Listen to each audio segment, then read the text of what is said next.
Few bands scream British glam rock louder than Slade. With their thunderous anthems, outrageous outfits, and misspelled song titles, Slade left a mark on rock history that's as bold as their sound. But before they were stomping through the charts with hits like Come On Feel the Noize and Mama Weer All Crazee Now, they were just four lads from Wolverhampton with a different name and a very different vibe. So how did the band go from a psychedelic footnote to glam rock giants? And where did the name Slade come from? Slade's story begins in the late 1960s under the name The In-Betweens, a band playing a mix of rhythm and blues and British beat music. The lineup, Noddy Holder, Dave Hill, Jim Lee, and Don Powell, was in place, but they hadn't yet found the identity that would make them stars.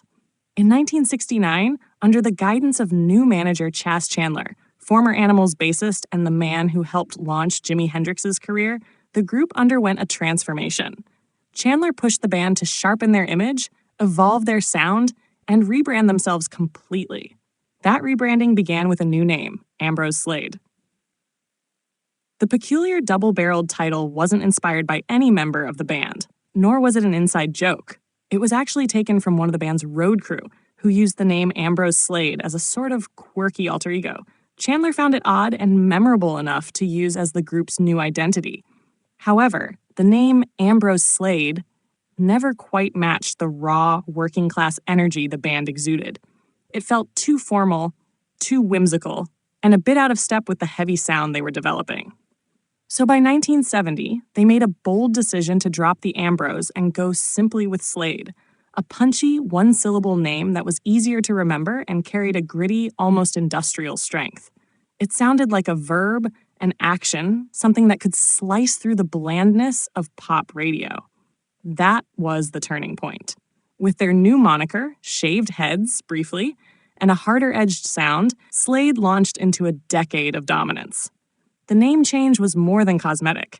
It marked a shift in tone and intent. Slade wasn't just another band trying to make it.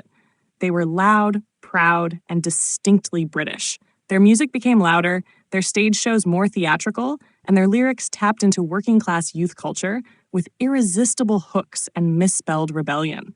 Slade fit them like a leather glove studded with rhinestones.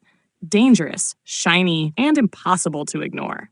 As the 1970s rolled on, Slade became one of the UK's most successful bands, scoring a string of #1 hits and filling arenas with their sing-along choruses and over-the-top performances.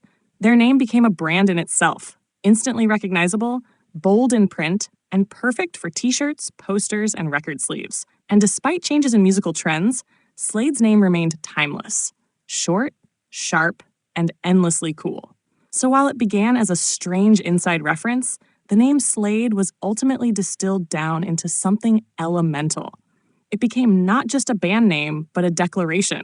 Slade was here to be heard, seen, and remembered. And they've certainly lived up to that promise.